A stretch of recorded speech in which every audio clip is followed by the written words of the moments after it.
বৃষ্টি থাকবে আর খিচুড়ি খাবো না তা তো হয় না। বৃষ্টি নামলে তো খিচুড়ি খেতেই হবে। খিচুড়ি রান্নার রেসিপি তে লাগবে চাল, 2 পদের ডাল। আমি ভালো করে ধুয়ে নিব। সব মশলা দিয়ে দিচ্ছি, পেঁয়াজ দিয়ে দিচ্ছি, পেঁয়াজ আর মরিচ এগুলো নাড়তে হবে। ভাজা ভাজা হওয়ার পরে আদা বাটা, রসুন বাটা, আমি জিরা বাটা দিচ্ছি না, জিরা গুঁড়ো দিব, হলুদ, মরিচের গুঁড়ো, ধনিয়ার গুঁড়ো, এই জিরা গুঁড়ো, আর আমার একটি স্পেশাল মশলা আছে খিচুড়ির মশলা, ওইটা দিয়ে দিব। মাংস দিয়ে দিচ্ছি। ভালো করে নাড়তে হবে, ভালো করে কষাতে হবে।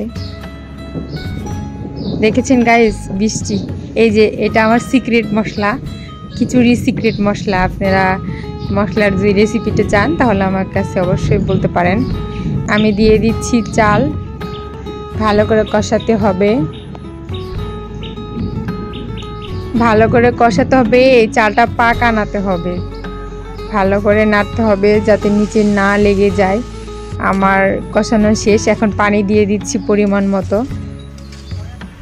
1 কেজি চালে 2 কেজি পানি দিতে হবে। পানিটা আমার শুকিয়ে গেছে। দেখেছেন গাইস কতটা লোভনীয় হয়েছে। এখনো হয়নি, আরেকটু হবে।